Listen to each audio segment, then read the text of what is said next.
In this video, I'll guide you through how to create sections in Microsoft Forms. By the end, you'll know exactly how to break a long form into clear, organized parts, so it's easier for people to understand and complete. Let's start with why sections are useful. When a form gets longer, putting all the questions in one continuous list can feel overwhelming for your respondents. Sections let you group related questions together like personal information, feedback, or preferences. This makes your form feel more structured and professional and can also help respondents stay focused as they move through each part. First, open your form in Microsoft Forms. You can either create a new form or open an existing one you want to organize. Make sure you're on the editing screen where you can see your questions and the options to add more. If you're not there yet, select the form from your form's homepage so that it opens in edit mode, not in preview. Once your form is open, look for the option to add something new. You'll usually see an Add New button or icon along the main editing area, often on the left or centered under your last question. Go ahead and click Add New. This is the same button you'd use to add a new question, but it also lets you insert other elements, including sections. After clicking Add New, you'll see several choices for what you can add, like different types of questions.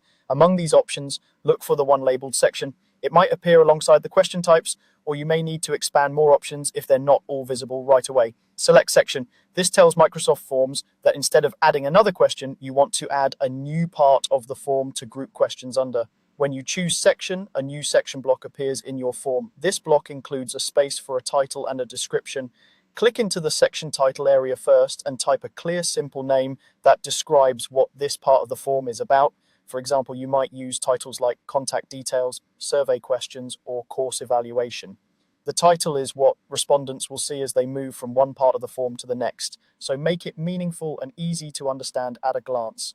Below the title, you'll see a description field. This part is optional but very helpful. Use the description to briefly explain what kind of questions the section contains or to give any specific instructions. For instance, you might write something like, "Please answer these questions about your recent experience," or "The following questions help us tailor our services to your needs."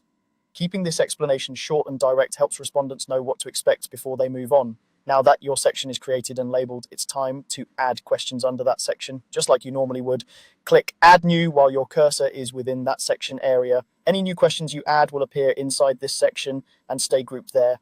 You can add as many questions as you need, and if you want another section later, simply repeat the same process. Click Add New, choose section, give it a title and description, and then add questions beneath it. That's all there is to it. By opening your form, using Add New to insert a section, naming and describing that section, and then adding questions under it, you can turn a long, cluttered form into a well-organized experience that's easier for people to complete and easier for you to manage.